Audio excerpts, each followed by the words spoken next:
उनको लगा कि ये सब मर चुके हैं, तो उनका एक जो पाकिस्तानी जो कमांडर था उसने अपने जवानों को आदेश दिया कि इनको रीचेक करो, इनमें से कोई जिंदा तो नहीं है। तो उनके पाकिस्तान के 2 सैनिक आए, आकर के हमारे जवानों के शरीर के अंदर गोलियां दागने लगे। तो मैं बेहोश था, लेकिन इतना बेहोश नहीं था कि उनको सुन ना सकूं या देख ना सकूं।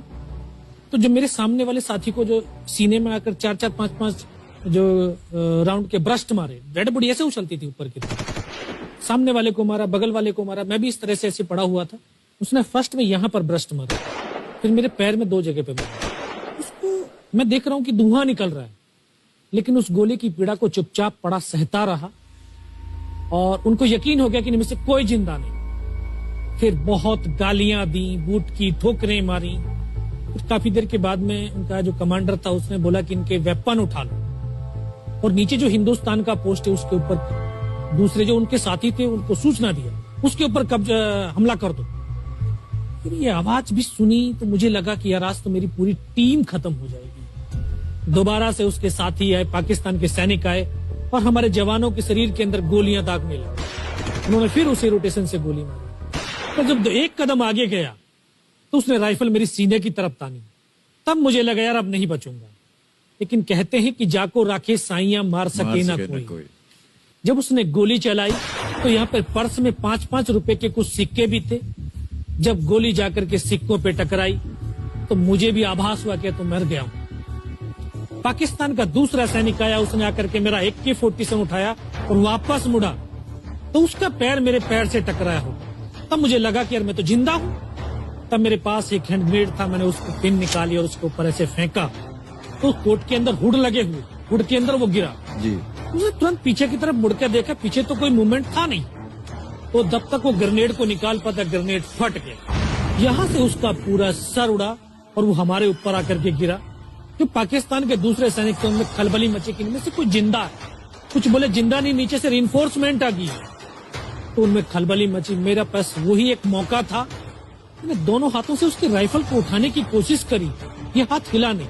एक हाथ से राइफल उठाई, वहां से ब्रस्ट फायरिंग किया, 4-5 पाकिस्तानी सैनिकों को मौत की नींद सुला दी। फिर बाएं हाथ से पलटा खाया, दूसरे पत्थर से 3-4 जगह से फायरिंग किया। तो जो उनका मोमेंटम था, जो हौसले थे, परस्त हो चुके थे, वो भाग खड़े।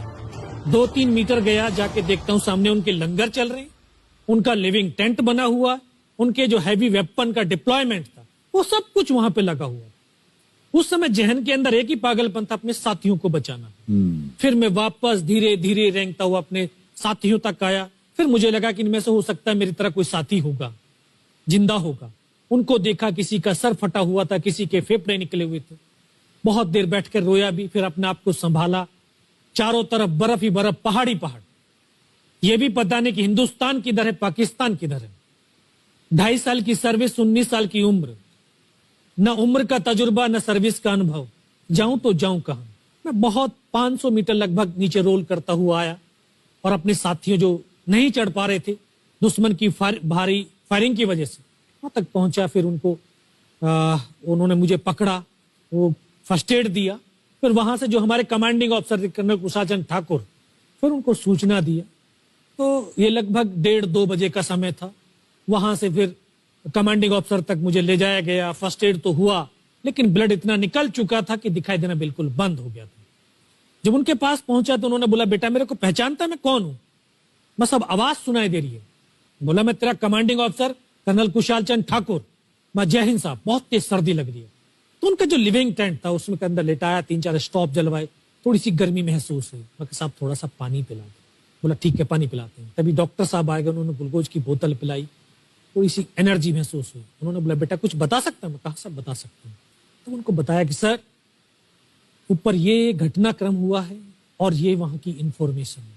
तो लास्ट में उन्होंने बोला कि बेटा जवान की रिक्वायरमेंट क्या है? मैं कहा, साहब जवान की रिक्वायरमेंट एम्युनिशन और फील्ड पट्टी की है। बोला, खाने के लिए नहीं चाहिए? सर भूख नहीं लगती। बस इतना कहते कहते तभी डॉक्टर ने कौन सा इंजेक्शन लगाया, फिर मुझे पता नहीं कहां पर हूं। फिर होश आया 3 दिन बाद, देखा ऊपर पंखा चल रहा है। पता चला कि 92 बेस हॉस्पिटल श्रीनगर, और वहीं से मुझे बेस हॉस्पिटल दिल्ली रेफर कर दिया और 16 महीने तक उस हॉस्पिटल में मैं रहा। 16 महीने तक आपका इलाज चलता रहा? जी। और वहीं पर हॉस्पिटल में ही मुझे पता चला कि 15 अगस्त 1999 को जब ये परमवीर चक्र का जो अनाउंसमेंट हुआ तो वो वहां पर ही मुझे पता चला। सर